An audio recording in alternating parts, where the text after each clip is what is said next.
Welcome to the Daily Grind, where we deliver new content every single week. My name is Kevin J. Mack, Exit 160 Entertainment, and if you are remotely interested in drawing, comics, and how-to tutorials, you're definitely in the right place. Last week, I shared with you what I learned from a planning perspective to help you speed up your workflow when creating digital art in Clip Studio Paint.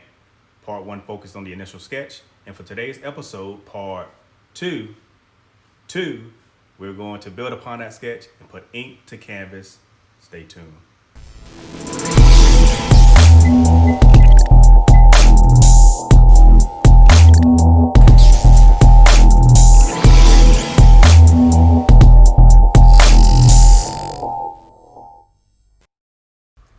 And welcome back to part 2 of this very short 3-part tutorial. If you missed part 1, I highly recommend that you go back and see those videos or see that video because there are a few golden nuggets that you can use once you are ready to start your next project.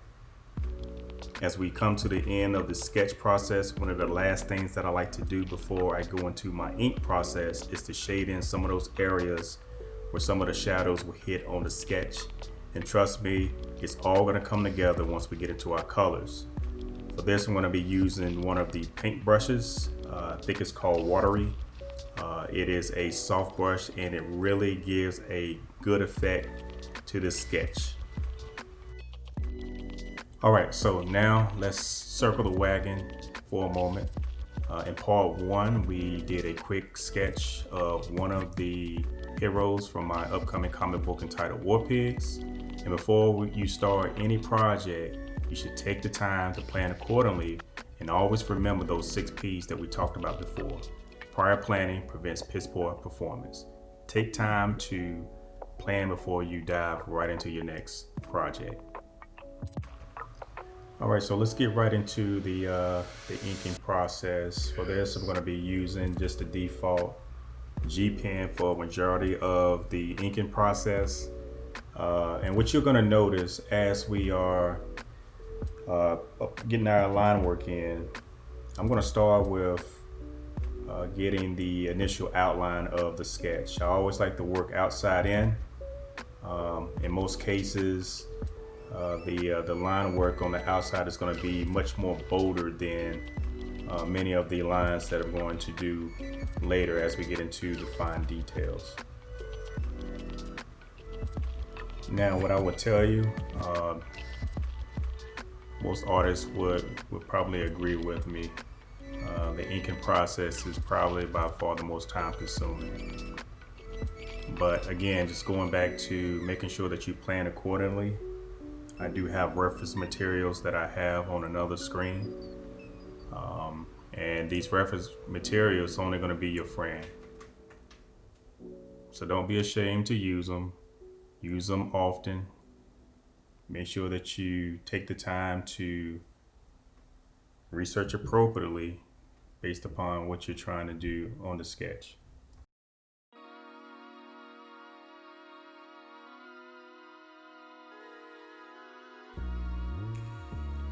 All right, guys, we're going to continue to plow right through this process. Again, I want to thank you all for sticking around this long, and if you got any kind of questions, by all means leave a comment below, and let's go ahead and finish getting this thing inked out, and I'll see you guys at the end of the video.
All right, guys, so we are getting pretty close to putting the bow on this video for today.